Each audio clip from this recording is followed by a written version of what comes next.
যুক্তরাজ্যের লন্ডনে Palestine action গ্রুপের উপর থেকে নিষেধাজ্ঞা প্রত্যাহারের দাবিতে হাজারো মানুষ বিক্ষোভে অংশ নিয়েছেন। স্থানীয় সময় শনিবার পার্লামেন্ট স্কয়ারে আয়োজিত এই বিক্ষোভ চলাকালে পরিস্থিতি উত্তপ্ত হয়ে ওঠে এবং পুলিশের সঙ্গে সংঘর্ষের ঘটনায় অন্তত 425 জনেরও বেশি বিক্ষোভকারীকে গ্রেফতার করেছে লন্ডন মহানগর পুলিশ।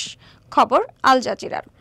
ডিফেন্ড আওয়ার জুরিস নামের একটি ক্যাম্পেইন গ্রুপ এই বিক্ষোভের আয়োজন করে। তারা জানিয়েছে প্রায় ১৫০০ মানুষ এতে অংশ নেন।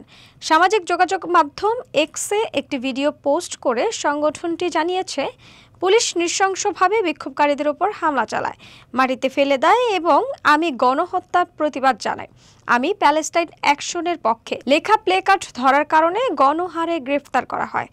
যুক্তরাজ্যের সংবাদ সংস্থা প্রেস অ্যাসোসিয়েশনের প্রতিবেদনে বলা হয়েছে, সংঘর্ষের সময় পুলিশ লাঠিপেটা করে। গ্রেফতার হওয়া এক বিক্ষোভকারীর মুখ বেয়ে রক্ত ঝরতে দেখা গেছে। প্রতিবেদনে আরও বলা হয়েছে, পুলিশের সঙ্গে বিক্ষোভকারীদের তীব্র বাকবিতণ্ডা হয়। বিক্ষোভকারীরা পুলিশের দিকে পানি ও প্লাস্টিকের বোতল ছোড়ে। ভিড়ের চাপে কয়েকজন মাটিতে পড়ে যান বলেও উল্লেখ করা হয়েছে।